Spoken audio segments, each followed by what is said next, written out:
समस्त को नमस्कार। आपण मैंने जानी एतर जनवरी 26 रे आमे गणतंत्र दिवस रे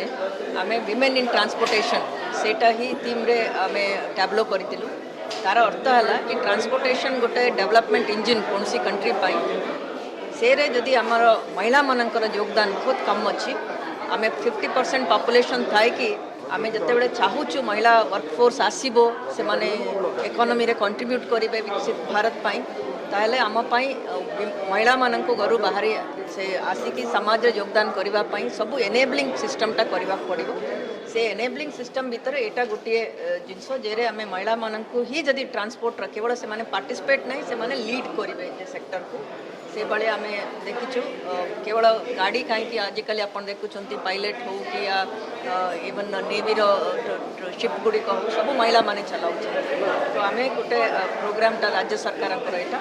चाहूँ राज्य सरकार तरफ महिला मानक जमी ड्राइवर हिसाब से ट्रेनिंग देवा सुवाहक हिसाब से आम गढ़ा ताले से भल स्किल रे भल चलाई पारे आ महिला मानकर गोटे भितर गोटे आत्मविश्वास भी आसीबो कि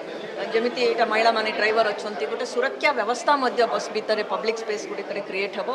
यार बहुत पॉजिटिव इम्पैक्ट अच्छी ताकू धरिकी राज्य सरकार ये योजना कर स्वतंत्र बस आसो कि ईवी कारण बर्तमान आम पाखे बड़ ईवी बस अच्छी तो महिला मैंने को बस चलेबे बस अलरेडी अवेलेबल अच्छी ना आने कौन से बाबद आपण मैंने जानी आम बस है आमर एंटायर ट्रांसपोर्टेशन लाइफ लाइन आप 3.5 लाख अधिक लोग व्यवहार कर रिसेंटली आम सब रिव्यू करूँ केते जगह एमती अच्छी कि टिके अलग टाइप बसेस भी दरकार 9 मीटर भी दरकार तो से भाया बसेसटा एबे माने शिखे